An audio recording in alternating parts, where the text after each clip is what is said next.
The presentation screen went black.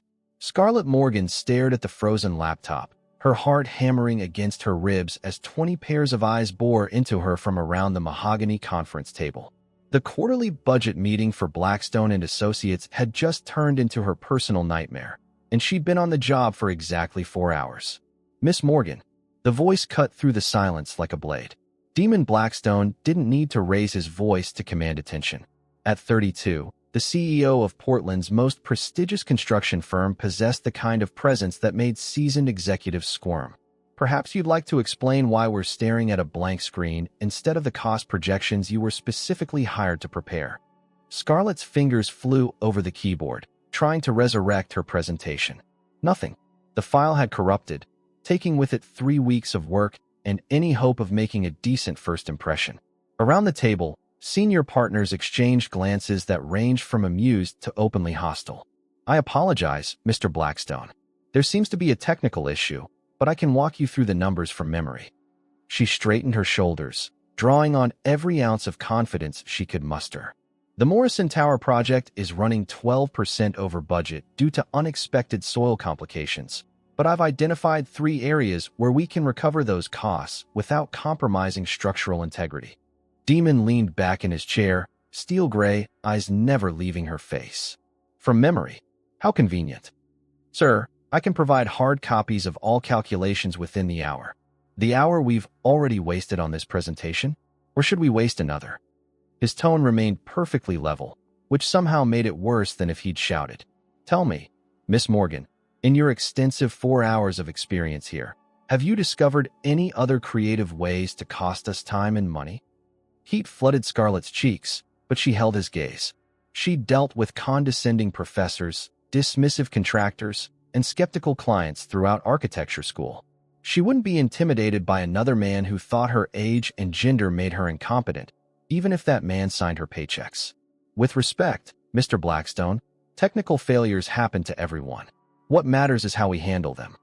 She moved away from the dead laptop, pulling out her phone. "I backed up all my work in cloud storage. Give me 2 minutes to pull it up on the wall display, and you'll have your presentation."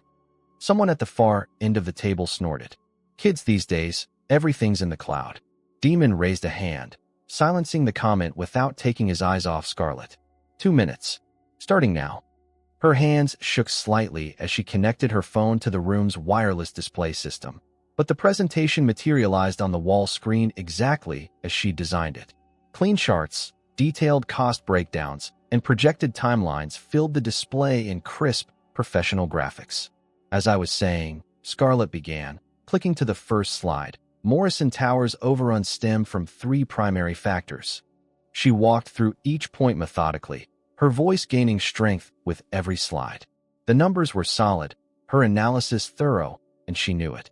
"However, by renegotiating our concrete supplier contract and adjusting the construction schedule to maximize efficiency during peak weather windows, we can not only recover the lost budget, but potentially finish 2 weeks ahead of schedule."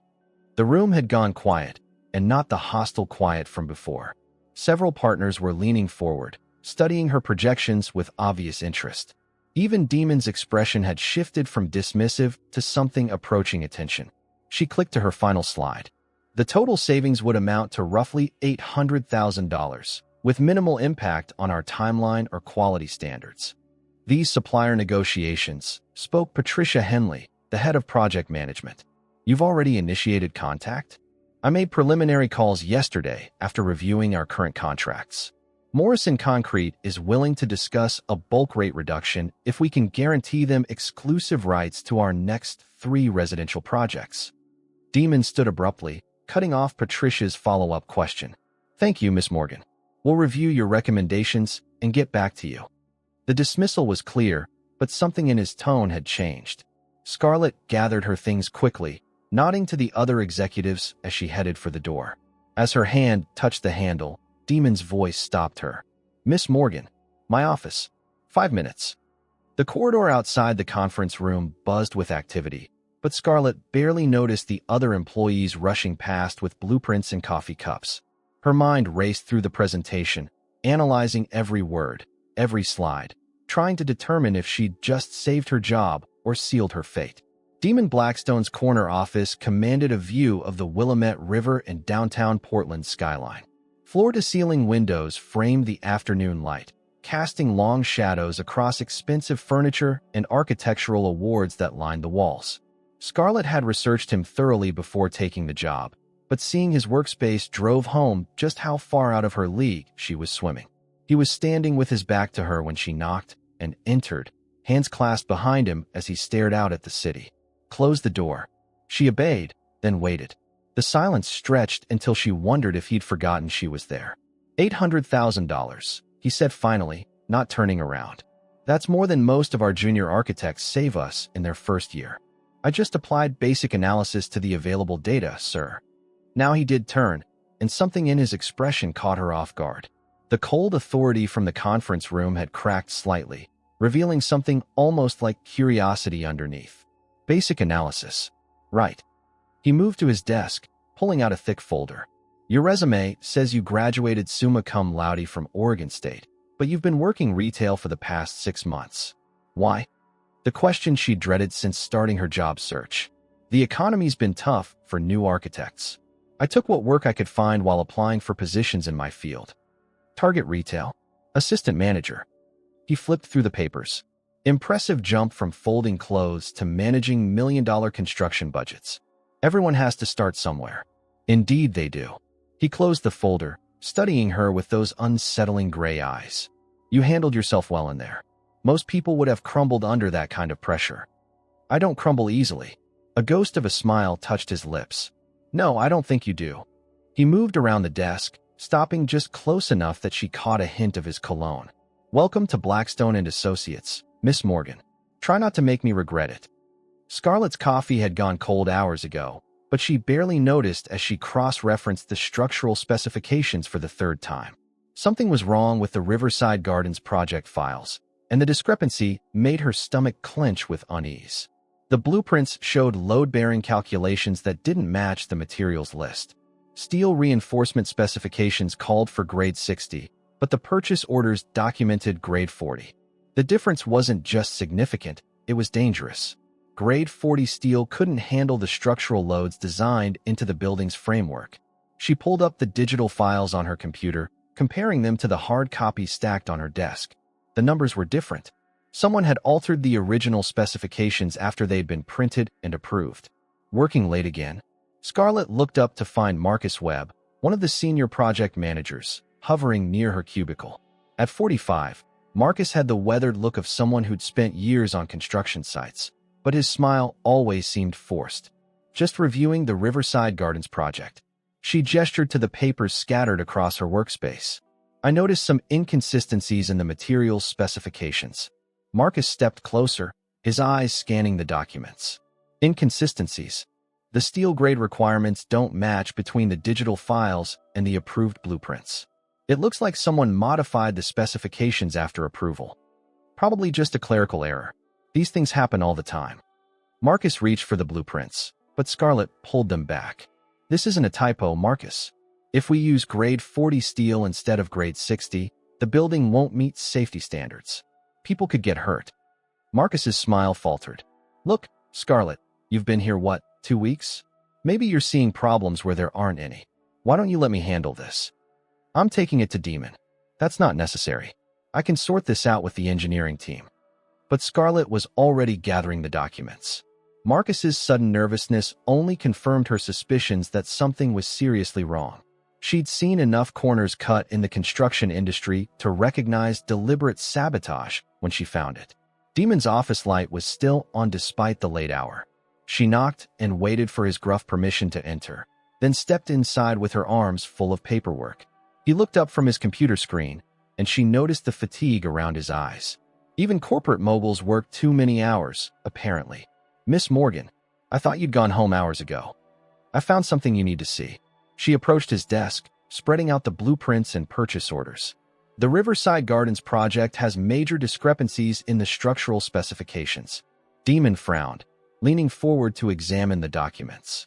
What kind of discrepancies? Scarlett launched into her explanation, pointing out the differences between the approved plans and the current orders. As she spoke, Demon's expression grew increasingly dark. You're saying someone deliberately altered these specifications? That's exactly what I'm saying. And if we proceed with construction using the modified plans, the building won't be structurally sound.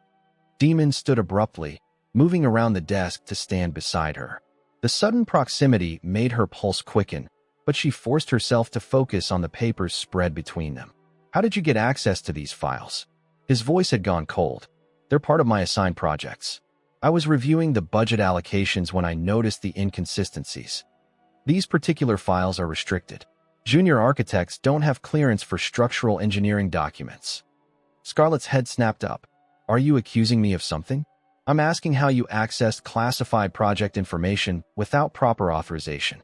I accessed them through the standard project database. If they're restricted, then why was I able to open them? Demon moved closer, and she caught that hint of cologne again, mixed with something darker, more dangerous. Maybe because you're not who you claim to be. What's that supposed to mean? It means that in 2 weeks, you've managed to save us $800,000 and uncover a conspiracy that somehow escaped our entire engineering team. His gray eyes bore into hers. Either you're the most talented architect we've ever hired, or you're here for reasons that have nothing to do with construction budgets. Heat flooded Scarlett's face. You think I'm some kind of spy? I think it's awfully convenient that our problems started surfacing right after you arrived. Problems that existed long before I got here. She stepped closer, anger overriding her sense of self-preservation. I'm trying to help you, and you're accusing me of sabotage? Are you? He moved closer still, until she could feel the heat radiating from his body. Helping me? The question hung between them, loaded with implications that had nothing to do with construction projects. Scarlett's breath caught as she realized how close they were standing, how his eyes had darkened from gray to charcoal. I'm trying to do my job, she whispered. Your job. His gaze dropped to her lips for just a moment before snapping back up. Right. The air between them crackled with tension that had nothing to do with accusations or corporate espionage. Scarlett felt herself leaning forward slightly, drawn by something she couldn't name and shouldn't want. Demon must have felt it too, because he stepped back abruptly, putting the width of his desk between them. Leave the documents. I'll have them reviewed by someone with proper clearance. The dismissal stung worse than his accusations. Someone you trust, you mean? Someone whose background I don't have questions about. Scarlett gathered her purse with shaking hands, pride and hurt warring in her chest. When your building collapses because you were too paranoid to listen to good advice, don't say, I didn't warn you. She was halfway to the door when his voice stopped her. Scarlett. She turned back, hating the way her name sounded in his deep voice. Be careful who you trust around here. Not everyone has the company's best interests at heart. The warning sent a chill down her spine, but she lifted her chin defiantly. I'll keep that in mind. She left him standing alone in his office, surrounded by evidence of corruption he was too stubborn to acknowledge. But as she waited for the elevator, she couldn't shake the memory of how he'd looked at her in those charged moments before reality crashed back down. Whatever was happening at Blackstone and Associates, she was already in too deep to walk away. The emergency call came at 6:30 on a Thursday morning. Scarlett was barely awake when her phone rang, Demon's voice cutting through her grogginess with typical directness. The Morrison Tower crane collapsed. I need you in the office in 20 minutes. She was pulling on clothes before he finished speaking. A crane collapse meant injuries, lawsuits, and potentially criminal negligence charges if the investigation went badly. Every major project Blackstone had in development could be at risk. The office buzzed with controlled chaos when she arrived. Engineers clustered around computer screens, phones rang constantly, and Patricia Henley barked orders to anyone within earshot. Demon stood in the center of it all, still wearing yesterday's shirt and looking like he hadn't slept. What do we know? Scarlett asked, approaching his impromptu command center. Crane went down at 5:43 a.m. No fatalities, but 2 workers are in the hospital. His voice was steady, but she caught the tension around his eyes. The city's threatening to shut down all our active projects pending a safety investigation. All of them, every single site, which gives us roughly 72 hours to prove the collapse was an isolated incident, or we'll be bleeding money faster than we can count it. Scarlett scanned the frantic activity around them. What do you need me to do? Demon turned to face her fully, and she saw something she'd never expected in his expression: vulnerability. I need someone I can trust to audit every piece of equipment on every job site we have. Someone who'll find problems before the city inspectors do. The irony wasn't lost on either of them. 2 weeks ago, he'd accused her of being a spy. Now he was asking her to save his company. When do we start? We already have. Hope you don't have plans for the weekend. The next 60 hours blurred together in a haze of coffee, equipment manuals, and increasingly intimate conversations. They worked side by side at the conference table, laptops open, surrounded by stacks of maintenance records and safety certifications. Other employees came and went, but Scarlett and Demon remained, their world shrinking to the circle of lamplight that illuminated their shared workspace. The Hartford Street crane passed inspection 6 months ago, Scarlett said, rubbing her tired eyes. But look at this maintenance log. They've been having hydraulic pressure issues for weeks. Demon leaned over to examine her screen, his shoulder brushing hers. Why wasn't it reported? It was. 3 times. To Marcus Webb. Marcus. Demon's jaw tightened. He assured me all equipment was functioning properly. Either he's incompetent or he's covering something up.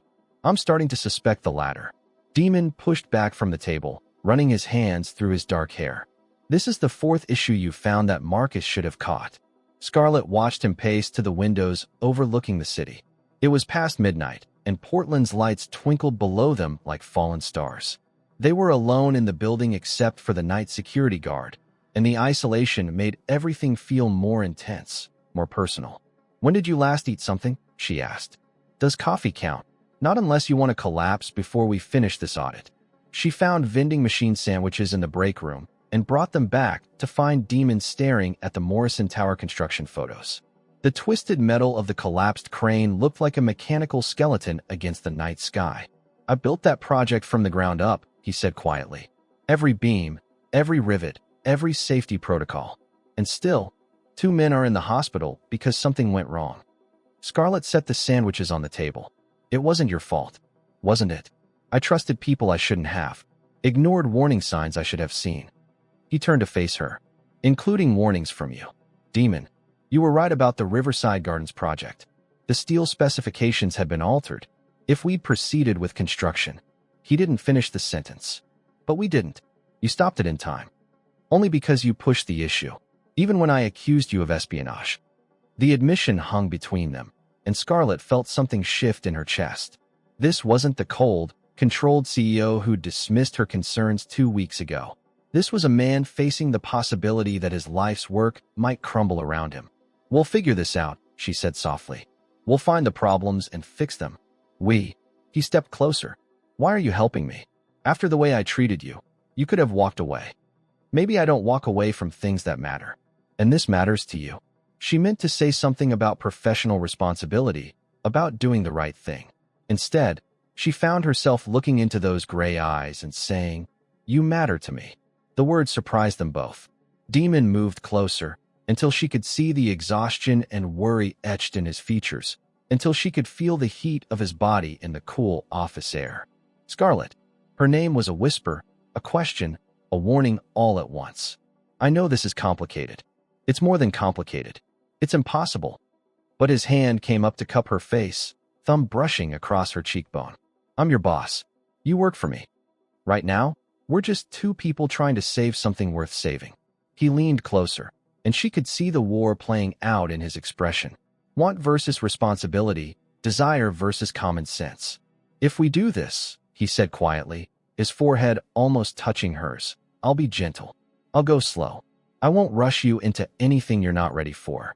The promise sent heat coursing through her veins, but before she could respond, his phone buzzed against the table. The spell shattered as he stepped back, checking the message. The hospital called. Both workers are stable. Relief flooded his face. They're going to be okay. That's wonderful news. But the moment had passed, and they both knew it. Demon moved back to his laptop, the professional mask sliding back into place. We should get back to work. The audit won't finish itself. Scarlett nodded, returning to her own computer. But as they settled into their separate tasks, she was acutely aware of every breath he took, every movement he made. Something fundamental had changed between them in those charged moments, and there was no going back. The question now was whether they'd have the courage to move forward. The evidence was buried in a spreadsheet that should have been routine. Scarlett had been cross-referencing equipment maintenance costs when she noticed the pattern.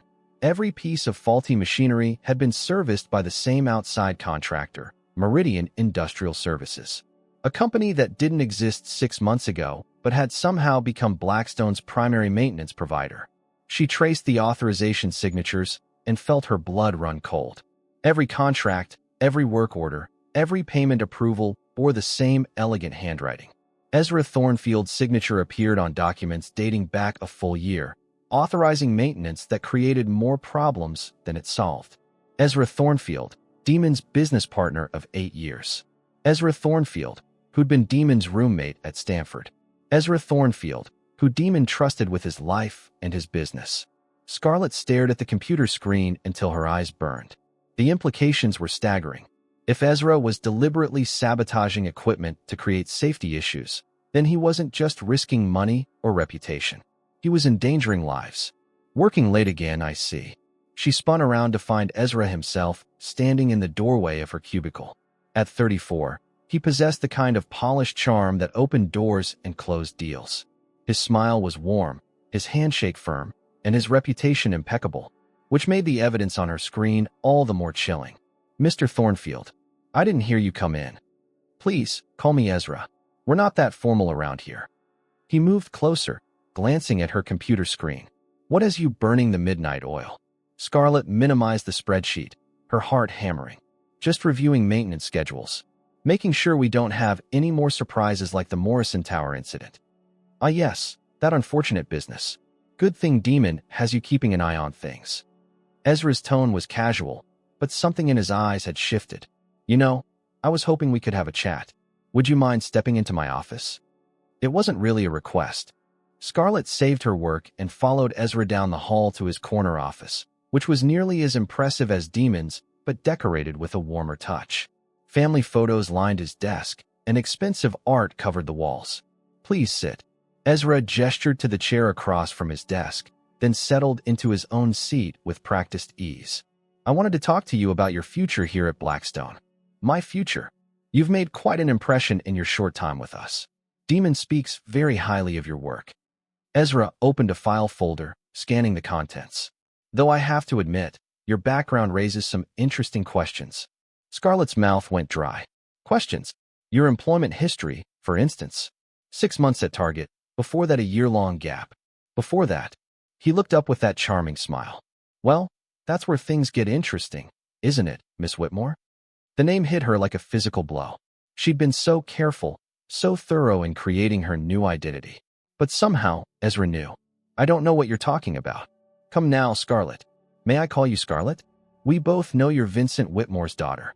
The same Vincent Whitmore whose faulty structural designs killed 3 people in the East Side Plaza collapse 5 years ago. She couldn't breathe. The East Side Plaza collapse had destroyed her father's career and her family's reputation. The investigation had cleared him of criminal charges, but the civil lawsuits had taken everything. Her father had retreated into alcoholism and depression, while Scarlett had fled Portland to finish her degree under a cloud of whispered accusations. My father wasn't responsible for that collapse. The courts disagreed, as did the families of the victims. Ezra leaned back in his chair, studying her with calculating eyes. I imagine Demon would be very interested to learn that the daughter of the architect who designed that death trap is now working on his projects. It wasn't a death trap. The investigation showed that someone altered the specifications after my father submitted them. Allegations that were never proven. What matters is public perception, and the public believes Vincent Whitmore cut corners to save money. Ezra closed the file. I wonder what they'd think about his daughter following in his footsteps. Scarlett forced herself to remain calm. What do you want? Your discretion. I've noticed you've been asking a lot of questions lately, digging into areas that might be better left alone. I'd hate for you to accidentally uncover something that could embarrass the company. You mean like evidence of deliberate sabotage? Ezra's smile never wavered. I mean like evidence that could be misinterpreted by someone without proper context. Equipment maintenance is a complex business, Scarlett. What looks suspicious to an inexperienced eye might have perfectly reasonable explanations. And if I don't agree to look the other way, then I'm afraid your employment here would become untenable. After all, How could we trust someone who's been lying about her identity since day one? He leaned forward. Demon values honesty above all else. How do you think he'd react to learning that you've been deceiving him? The threat was clear and devastating. Demon's trust meant everything to her now, more than just her job or her career. The thought of seeing disappointment and betrayal in his eyes made her chest ache. I need time to think. Of course. Take all the time you need. Ezra stood, extending his hand. I'm sure you'll make the right decision. Scarlett shook his hand mechanically, her mind reeling. As she walked back to her desk, she felt trapped between impossible choices. If she exposed Ezra's sabotage, he'd destroy her reputation and her relationship with Demon. But if she stayed silent, more people could get hurt. Her computer screen still showed the damning evidence against Ezra, but now it felt like a loaded gun pointed at her own heart. She thought about Demon working late in his office, trusting her, beginning to care for her, never suspecting that his best friend was systematically destroying everything he'd built. She thought about the workers in the hospital, victims of sabotaged equipment. She thought about future accidents that could be prevented if she spoke up. But she also thought about her father, broken and defeated by accusations he couldn't disprove. She thought about starting over again in another city, another name, another failed attempt at escaping the past. The cursor blinked on her screen, waiting for her decision. Save the evidence or delete it. Protect Demon or protect herself. For the first time in her life, Scarlett Morgan wasn't sure she had the courage to do the right thing. The elevator chimed softly as Ezra stepped inside, his reflection showing in the polished steel doors. His charming mask had disappeared completely, replaced by something cold and calculating. In his pocket, his phone contained enough evidence to destroy Scarlett's life with a single phone call. But he was a patient man. He'd waited 5 years to put his plan in motion. He could wait a little longer to see if Demon's newest employee would prove to be an asset or a liability. Either way, Ezra Thornfield always won in the end. Demon was reviewing the final equipment audit reports when Ezra walked into his office without knocking. Something about his business partner's expression immediately put him on edge. Ezra's usual easy confidence had been replaced by something harder, more predatory. "We need to talk," Ezra said, closing the door behind him. "Can it wait? I'm trying to finish this audit before the city inspection tomorrow." "It's about your audit partner." Ezra dropped a manila folder on the desk. "About who she really is." Demon looked up sharply. "What are you talking about?" "Open the folder." Inside were copies of documents Demon recognized: a birth certificate, college transcripts, employment records. But the name on every page made his blood freeze. Scarlett Whitmore, not Scarlett Morgan. Vincent Whitmore's daughter. The folder slipped from his hands, papers scattering across the desk. Vincent Whitmore, the architect whose structural failures had killed Phoenix and 2 other people in the East Side Plaza collapse. The man whose negligence had destroyed Demon's world 5 years ago. "Where did you get these?" "I had my suspicions from the beginning." Too convenient. Her showing up here with exactly the skills we needed, finding problems that had somehow escaped our entire engineering team. Ezra settled into the chair across from the desk. "So I hired a private investigator." Demon stared at the documents, his mind reeling. Scarlett's face smiled up at him from a college ID photo, but the name beneath it read Scarlett Whitmore. The woman he'd been falling for, the woman he'd trusted with his company's future, was the daughter of the man who'd killed his sister. "She's been lying to you from day one," Ezra continued. "Using a false identity, probably gathering information for some kind of lawsuit or expose. Think about it, Demon. She shows up right when we're having equipment problems, conveniently finds evidence of sabotage, makes herself indispensable. You think she's working for the families? Some kind of industrial espionage. I think she's Vincent Whitmore's daughter, and she's here for revenge." The rage that surged through Demon was white-hot and consuming. Phoenix's face flashed through his memory, bright and laughing and alive, before the phone call that had shattered everything. His baby sister, crushed beneath tons of concrete and steel because Vincent Whitmore had cut corners to save money. And now Whitmore's daughter was in his office, in his life, in his heart, lying to him with every breath. Where is she? Still at her desk, working late as usual. Very dedicated, our Miss Whitmore. Demon was already moving, the audit reports forgotten. He found Scarlett exactly where Ezra had said, hunched over her computer in the empty office, surrounded by the evidence that would save his company. The irony was bitter enough to choke on. Scarlett. She looked up with a smile that died the moment she saw his expression. Demon? What's wrong? He dropped the folder on her desk, watching her face go pale as the documents spilled out. Why don't you tell me, Miss Whitmore? The blood drained from her cheeks. She stared at the papers as if they were live snakes, her hands trembling slightly. I can explain. Can you? Because I'm having trouble understanding why Vincent Whitmore's daughter is working for the company whose reputation her father tried to destroy. Scarlett stood slowly, and he saw her fighting for composure. My father didn't destroy anything. He was set up, framed for a crime he didn't commit. 3 people died because of his faulty designs. 3 people died because someone altered his designs after he submitted them. Her voice gained strength as she spoke. The investigation was a sham. They needed a scapegoat, and my father was convenient. Your father signed off on those specifications. Specifications that were changed after he approved them. But no one wanted to hear that because it was easier to blame the architect than dig deeper into who really caused the collapse.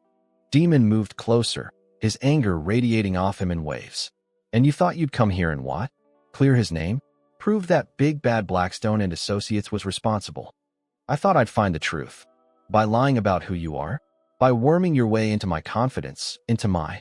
He stopped himself before he could say something he'd regret. Tears were starting in her eyes, but she held his gaze. I changed my name because I couldn't get a job as Scarlett Whitmore. Because every firm in the Pacific Northwest knew that name and wouldn't hire me. Because I was 24 years old and being punished for something I didn't do. So you decided to punish me instead. No. The word came out broken, desperate. I didn't even know about the connection when I applied here. I found out 3 weeks ago when I was researching the East Side Plaza case for the equipment audit. 3 weeks ago. Demon's voice was deadly quiet. 3 weeks, and you said nothing. I didn't know how to tell you. I knew how you'd react. Knew you'd assume the worst. The worst? My sister is dead because of your father, and you've been lying to me for weeks. What exactly is the best-case scenario here, Scarlett? She flinched as if he'd struck her. The best case is that you'd believe me when I tell you my father was innocent. That you'd help me find the real person responsible for Phoenix's death. Your father was responsible. He wasn't. She grabbed a stack of papers from her desk. I've been going through the original case files, comparing them to what I found here. The same pattern, Demon. Equipment failures, altered specifications, maintenance contracts with shell companies. You're reaching. Someone has been sabotaging Blackstone projects for years, including the East Side Plaza. My father was just the convenient fall guy. Demon looked at the papers she was holding, but the betrayal was too fresh, too raw. He couldn't think past the image of Phoenix's funeral, couldn't see beyond the fact that the woman he'd been falling in love with had been lying to him from the moment they met. Get out. Demon, please. You're fired. Clear out your desk and get out of my building. If you just listen to me for 5 minutes. I've heard enough. He turned away, unable to look at her anymore. I trusted you. I brought you into my company, into my life, and you've been lying to me the entire time. I never lied about my feelings for you. The words hit him like a physical blow, but he forced himself to remain cold. Your feelings? You mean your plan to get close to me so you could gather evidence for your vendetta? There is no vendetta. I just want the truth. The truth is that your father killed my sister, and you've been manipulating me to try to cover it up. He finally turned to face her, and the pain in her eyes almost undid his resolve. The truth is that I was stupid enough to fall for it. Scarlett gathered her things with shaking hands, tears streaming down her face. At the door, she turned back one last time. When you're ready to admit that someone you trust has been betraying you, you know where to find me. But it isn't me, and it wasn't my father. Then she was gone, leaving Demon alone with his anger and the terrible certainty that he'd just destroyed the best thing that had happened to him in years. But Phoenix was still dead, and Vincent Whitmore was still responsible. Some truths couldn't be forgiven, no matter how much they hurt. Scarlett had been sitting in her car outside Blackstone and Associates for 2 hours, watching employees leave one by one as the building emptied for the night. She'd driven away after Demon fired her, made it 3 blocks before pulling over and crying until her chest ached. But the evidence she'd uncovered wouldn't let her rest. Someone at Blackstone was systematically destroying the company from within, and whether Demon believed her or not, She couldn't let more people get hurt. The parking garage was nearly empty when she finally worked up the courage to go back inside. Her keycard still worked, which meant Demon hadn't processed her termination through HR yet. Small mercies. She made it to her desk without encountering security, quickly copying the files she'd compiled onto a flash drive. Everything was there. The shell company connections, the altered maintenance records, the pattern of deliberate sabotage stretching back years. Evidence that would clear her father's name and expose the real killer. I was wondering when you'd come back. Scarlett spun around to find Ezra Thornfield standing in the doorway, his usual charming smile replaced by something cold and calculating. Gone was the warm, trustworthy business partner she'd known. In his place stood a predator who'd finally decided to drop his mask. Ezra, I was just collecting my things. Were you? Because it looks like you're stealing company files.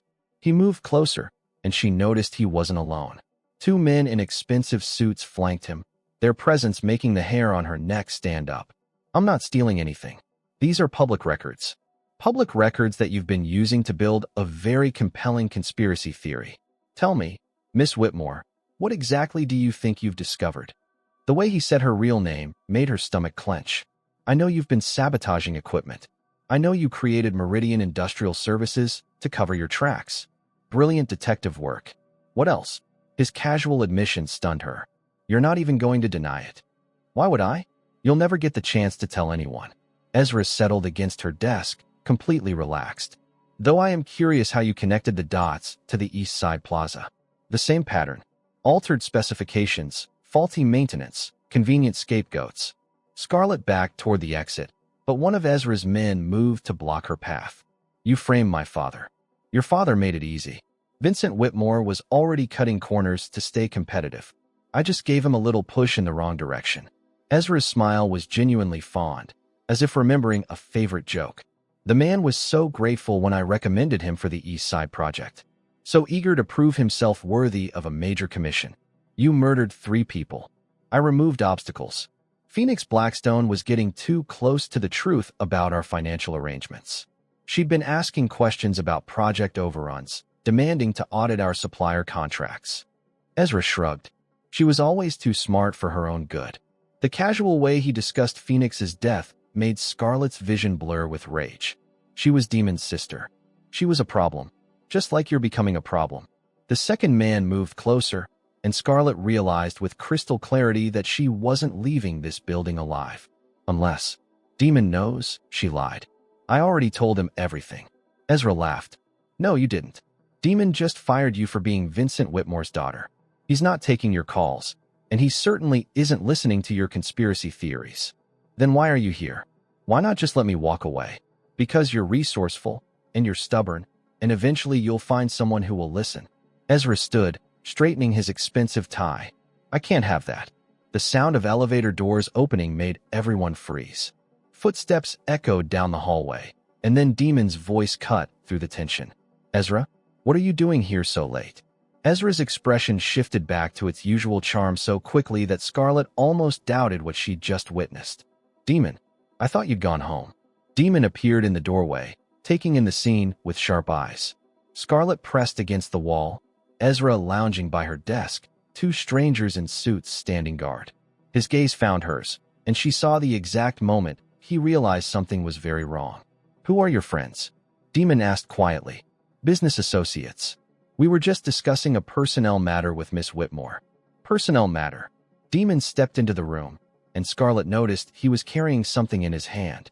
A file folder. Funny thing, Ezra. I've been reviewing some personnel matters myself. Oh, I've been looking into Meridian Industrial Services.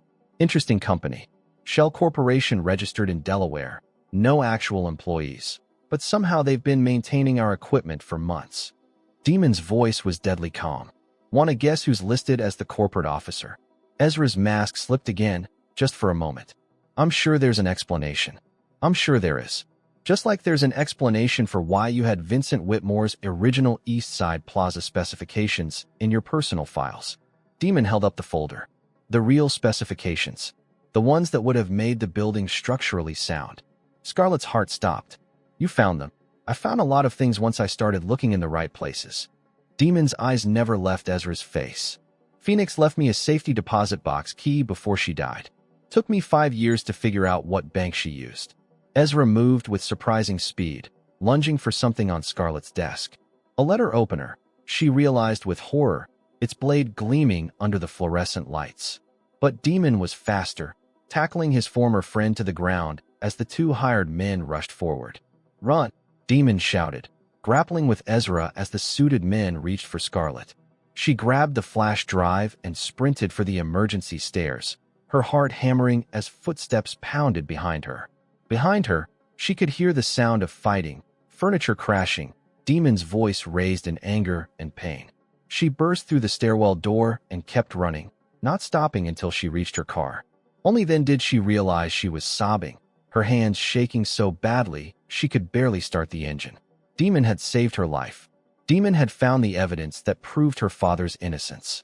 And now he was trapped in that building with a murderer who had nothing left to lose. She fumbled for her phone, dialing 911 as she drove toward the police station. But even as she gave the dispatcher the address, she knew it might already be too late. The man she loved was fighting for his life, and once again, she was running away when he needed her most. Not this time. Scarlett made a U-turn and headed back toward Blackstone and Associates, praying she'd arrive in time to help rather than to identify a body. Some things were worth the risk. Some people were worth everything. Demon was slumped against his desk when the police arrived, blood trickling from a cut above his eye and his shirt torn at the shoulder. Ezra and his men had vanished, leaving only overturned furniture and scattered papers as evidence of the struggle. "They got away," he told Detective Martinez, pressing an ice pack to his face. "Ezra had a head start and knows this building better than anyone. We've got units searching the area. What about Miss Whitmore?" "She escaped. At least, I hope she did." Demon's stomach clenched with worry. He'd told her to run, but knowing Scarlett, she might have doubled back to help him. His phone buzzed with a text from an unknown number. "She's safe for now. Stop looking for evidence, or she won't stay that way." "Detective, I need to make a call." Demon's hands shook as he dialed the number he'd found in Phoenix's safety deposit box. Sage Draven answered on the second ring, her voice sharp and professional despite the late hour. "This is Sage. Miss Draven, this is Demon Blackstone, Phoenix's brother. I think I need your help." There was a pause. "I've been waiting 5 years for this call." 20 minutes later, Sage Draven walked into Demon's office like a force of nature. At 38, the private detective had the lean build of a runner and eyes that missed nothing. She'd worked corporate fraud cases for 15 years, and Phoenix had hired her just weeks before the East Side Plaza collapse.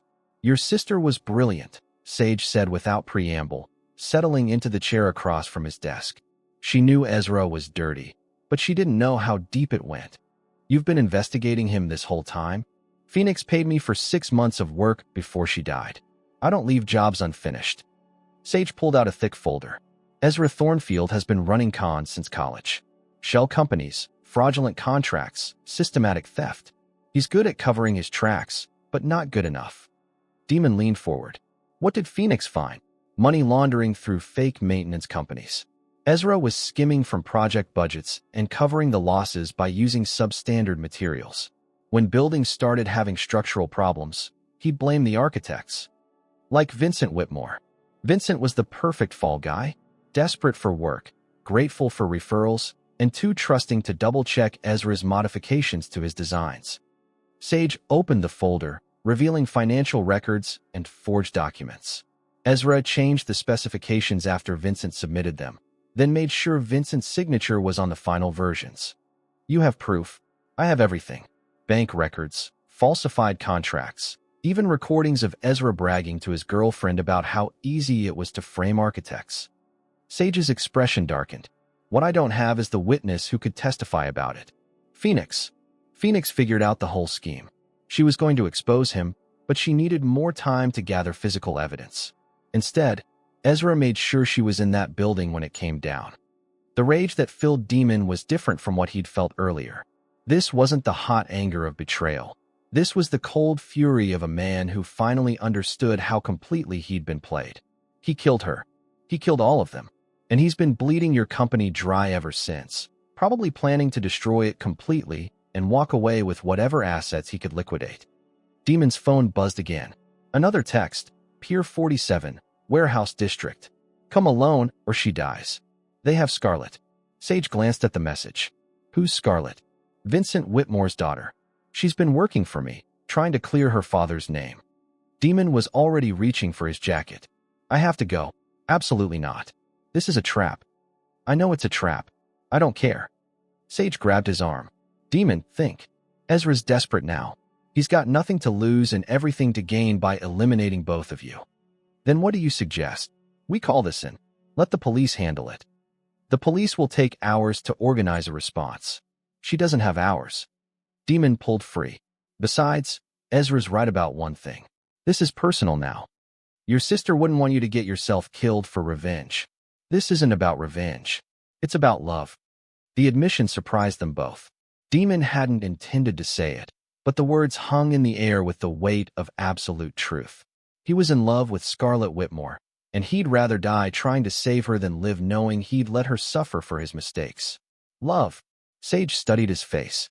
Phoenix mentioned you once, said you were too stubborn for your own good. She was right. Fine, but we do this smart. Sage pulled out her phone. I've got contacts in the police department who owe me favors. They can position units around the warehouse district without Ezra knowing. And if he sees them, then we improvise. The warehouse district was a maze of abandoned buildings and rusted shipping containers, lit only by intermittent streetlights that cast everything in harsh shadows. Demon parked 3 blocks away and made his way toward Pier 47 on foot, his heart hammering against his ribs. Sage's voice crackled through the earpiece she'd given him. I've got eyes on the building. 2 guards outside, probably more inside. Any sign of Scarlett? Negative, but there's a black SUV parked behind the building. Recent model, tinted windows. Demon crept closer, using the shadows between buildings for cover. The warehouse looked abandoned from the outside, but light leaked through cracks in the boarded windows. Demon. Sage's voice was urgent. 3 more vehicles just pulled up. This is bigger than we thought. Before he could respond, his phone rang. Ezra's voice was smooth and confident. Right on time. I was beginning to think you didn't care about Miss Whitmore after all. Let her go, Ezra. This is between us. Everything's between us now. Walk through the front door, hands visible, no weapons. How do I know she's alive? There was a pause, then Scarlett's voice, strained but strong. Demon, don't do this. It's not worth it. Actually, it is. Demon was already moving toward the building. I'm coming in. The warehouse interior was a cavern of shadows and abandoned machinery. Ezra stood on a raised platform at the far end, looking perfectly composed despite the chaos of the evening. Scarlett was beside him, her hands zip-tied behind her back, but her eyes blazing with defiance. Welcome to my retirement party, Ezra called out. Though I admit, it's not quite how I'd planned to leave Blackstone and Associates. Let her go. I'm here, like you wanted. You're here because you're predictably noble, just like Phoenix. Ezra's smile was genuinely fond. She couldn't let things go either. Always had to dig deeper, ask more questions, try to save people who didn't want to be saved.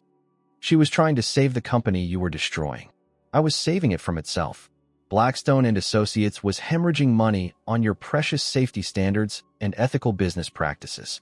Do you have any idea how much profit we lost by actually following building codes? Demon stepped closer, his hands raised, but his muscles coiled for action. So you decided to steal it instead. I decided to be practical. Shell companies, creative accounting, strategic material substitutions. I was making us rich. You were getting people killed. Casualties of business. Ezra shrugged. Besides, it wasn't supposed to be Phoenix in that building. She changed her schedule at the last minute. The casual admission of attempted murder was the final straw. Demon lunged forward, but Ezra was ready for him. A gunshot echoed through the warehouse, and Demon felt fire tear through his shoulder as he hit the ground. Stay down, Ezra advised, the pistol steady in his hand. I'd hate to have to shoot you again. From her position beside Ezra, Scarlett met Demon's eyes. In that look, he saw everything he needed to know. Love, determination, and a plan. She mouthed the words on 3 and began counting silently. 1. Demon tensed his muscles, ignoring the pain in his shoulder. 2. Sage's voice whispered in his earpiece. Go. 3. Scarlett threw herself sideways into Ezra, just as the warehouse lights cut out. plunging everything into darkness. Demon rolled toward the platform as gunshots erupted around him, muzzle flashes strobing like deadly lightning. He could hear Scarlet struggling with her bonds, Ezra cursing, footsteps running in all directions. Then the emergency lighting kicked in, bathing everything in red, and Demon saw Ezra raising his gun towards Scarlet's prone form. No! Demon tackled Ezra from behind, and they went down in a tangle of limbs and fury. The gun skittered away across the concrete as they fought, years of resentment and betrayal fueling every blow. "You killed her," Demon gasped, his hands around Ezra's throat. "You killed my sister." "She killed herself," Ezra snarled back. "With her damn curiosity." That was when the police arrived, flooding the warehouse with light and shouted commands. In the chaos that followed, Demon barely registered the handcuffs being placed on Ezra, the paramedics checking his shoulder, the detectives asking questions he answered automatically. All he could see was Scarlet, free from her bonds and alive and beautiful, looking at him with an expression that made his chest ache with possibility. "You came for me," she whispered when they were finally alone. "I'll always come for you." He reached out with his good hand to touch her face. "I love you, Scarlet. I should have said it before, should have trusted you from the beginning. You said it when it mattered most." As dawn broke over Portland, painting the sky in shades of gold and pink, Demon held the woman he loved and knew that some things really were worth risking everything to save. 3 months later, Demon stood before the assembled press corps in the lobby of Blackstone and Associates. His arm no longer in a sling, but the scar from Ezra's bullet still visible beneath his rolled-up sleeve. Scarlet was beside him, radiant in a navy blue dress that brought out her eyes, her hand clasped firmly in his. "Ladies and gentlemen, thank you for coming," Demon began, his voice carrying easily through the crowded space. "Today marks not just the end of a difficult chapter for our company, but the beginning of a new commitment to transparency and justice in the construction industry." The past 3 months had been a whirlwind of investigations, depositions, and media attention. Ezra's arrest had opened floodgates that revealed corruption spanning multiple companies and dozens of projects. The FBI had seized records documenting years of fraud, and prosecutors were building cases that would put him away for life. As you know, Mr. Ezra Thornfield pled guilty yesterday to charges including murder, fraud, and conspiracy. His actions not only cost lives, but destroyed the reputation of an innocent man. Demon's voice strengthened. "Today, we formally and publicly clear the name of Vincent Whitmore, whose architectural integrity was compromised by Mr. Thornfield's criminal alterations to approved building plans." In the audience, Vincent Whitmore sat in the front row, looking healthier than he had in years. The vindication had lifted a weight from his shoulders that had been crushing him since the East Side Plaza collapse. Beside him sat other architects and engineers who'd been scapegoated by Ezra's schemes, their reputations finally restored. Mr. Whitmore's original designs for the East Side Plaza were structurally sound and complied with all safety regulations, Demon continued. The failure that resulted in the tragic loss of life was caused entirely by Mr. Thornfield's unauthorized modifications, which he made to cover financial shortfalls from his theft of project funds. A reporter raised her hand. "Mr. Blackstone, how do you respond to critics who say you should have detected the fraud earlier?" Demon's jaw tightened slightly. "I take full responsibility for failing to see what was happening under my own roof. Ezra Thornfield was my business partner, my friend, and someone I trusted completely. That trust was misplaced, and people suffered because of my blindness to his true nature." Scarlet squeezed his hand, offering silent support. They discussed this moment extensively, knowing that Demon's acceptance of responsibility was crucial not just for legal reasons, but for his own healing. "However," Demon continued, "I want to be clear about something else. My sister Phoenix was not a random victim of the East Side Plaza collapse. Mr. Thornfield has confessed that he arranged for her to be in that building because she had discovered evidence of his embezzlement. Phoenix Blackstone died because she was trying to protect this company and its employees from the man who was systematically destroying it." The admission sent a ripple through the crowd. This was the first time Demon had publicly revealed the personal nature of Phoenix's murder, and the weight of it was evident in his voice. Phoenix would have wanted the truth to come out, no matter how painful. She would have wanted justice for all of Ezra's victims, including the families who lost loved ones in that collapse. Demon paused, gathering himself. That's why today, in partnership with the Whitmore family, Blackstone and Associates is announcing the establishment of the Phoenix Blackstone Foundation for building safety and architectural integrity. Vincent Whitmore stood, moving to join Demon and Scarlett at the podium. Despite everything he'd endured, the older man's voice was steady and strong. My daughter Scarlett risked her life to uncover the truth about what happened 5 years ago. In doing so, she not only cleared my name but exposed a pattern of corruption that could have claimed many more lives. He looked at his daughter with obvious pride. Phoenix Blackstone died trying to protect innocent people from a criminal. This foundation will ensure that her sacrifice leads to meaningful change in how our industry polices itself. The questions from reporters continued for another 20 minutes, but Demon found himself increasingly aware of Scarlett's presence beside him. The way she handled the difficult questions with grace and intelligence, the way she supported him while standing firmly in her own strength, the way she looked at him when she thought no one else was watching.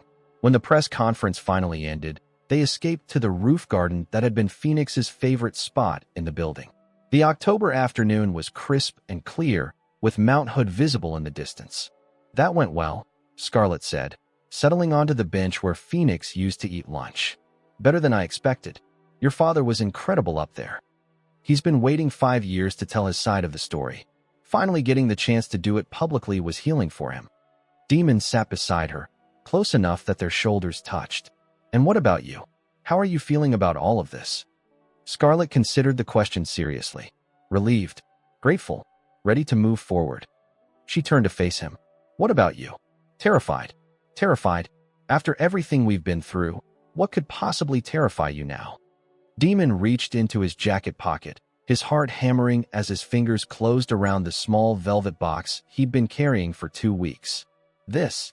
He dropped to one knee on the roof garden, and Scarlett's hand flew to her mouth as he opened the box to reveal a stunning solitaire diamond that caught the afternoon light like captured fire. Scarlett Morgan Whitmore, you saved my company, avenged my sister, and somehow managed to love me despite all my mistakes. His voice was rough with emotion. You're brilliant, brave, and beautiful, and you make me want to be a better man than I ever thought I could be. Tears were streaming down her face, but she was smiling so brightly it took his breath away. I know we've only known each other for a few months, and I know it's crazy to propose on a rooftop where we've just finished dealing with murder and conspiracy, but I can't wait another day to ask you this. He took a shaky breath. Will you marry me? Will you build a life with me? Will you help me create something beautiful from all this wreckage? Yes. The word came out as a sob, and then she was pulling him to his feet, kissing him with a passion that made the rest of the world disappear. Yes, yes, absolutely yes. The ring fit perfectly, sparkling on her finger as she held her hand up to the light. It's gorgeous. How did you know my size? I may have enlisted your father's help. He was very enthusiastic about the project. They held each other on the roof garden as the sun began to set over Portland, and Demon felt a peace he hadn't experienced since Phoenix's death. The woman in his arms represented not just love, but redemption. Together, they'd taken something broken and made it whole again. I have something for you too, Scarlett said, pulling back to look at him. Well, for us, actually. What? I've been talking to some investors about starting our own firm. Whitmore Blackstone Architects. We'd focus on sustainable design and ethical building practices, with a commitment to transparency in all our projects. Demon stared at her. You want to start a company with me? I want to build a future with you. In every sense of the word. She smiled. We make a good team, Demon. We've proven that under the worst possible circumstances. Imagine what we could accomplish when we're not fighting for our lives. Whitmore Blackstone Architects. He tested the name, liking the sound of it. I think Phoenix would approve. I think she'd love it. A company built on truth and integrity, with her brother at the helm and the daughter of the man he helped vindicate as his partner. As the lights of Portland began to twinkle below them, Demon pulled Scarlett closer, marveling at how much his life had changed. 6 months ago, he'd been a bitter, suspicious man haunted by his sister's death. Now he was engaged to an extraordinary woman who'd helped him find justice and peace. I love you, he whispered against her hair. More than I ever thought possible. I love you too. And I promise you something, Demon Blackstone. She looked up at him with eyes that shone with determination and devotion. We're going to build something incredible together. Not just a company, but a legacy. Something that honors Phoenix's memory and ensures that what happened to our families never happens to anyone else. Promise, promise. We'll be gentle with each other's hearts, and we'll go as slow or as fast as feels right, but we'll never stop building something beautiful together. The kiss that followed was full of promises and possibilities, passionate enough to make them both dizzy, but tender enough to heal old wounds. When they finally broke apart, the stars were beginning to appear overhead, and the future stretched before them like an open blueprint waiting to be designed. 6 months later, they were married in a small ceremony in Vincent Whitmore's backyard, surrounded by family, friends, and the colleagues who'd become their chosen family. The Phoenix Blackstone Foundation had already funded 3 major building safety initiatives, and Whitmore Blackstone Architects had just landed their first major contract, designing a new children's hospital that would serve as a model for sustainable, safe construction practices. But the moment Demon would remember forever was standing on that roof garden, holding the woman he loved, knowing that sometimes the most beautiful buildings rise from the most damaged foundations. Sometimes love really could conquer everything, one carefully placed brick at a time. In the end, they'd kept their promise to each other. They'd been gentle, they'd gone slow when it mattered, and they'd built something extraordinary from the wreckage of their past. Something that would last forever.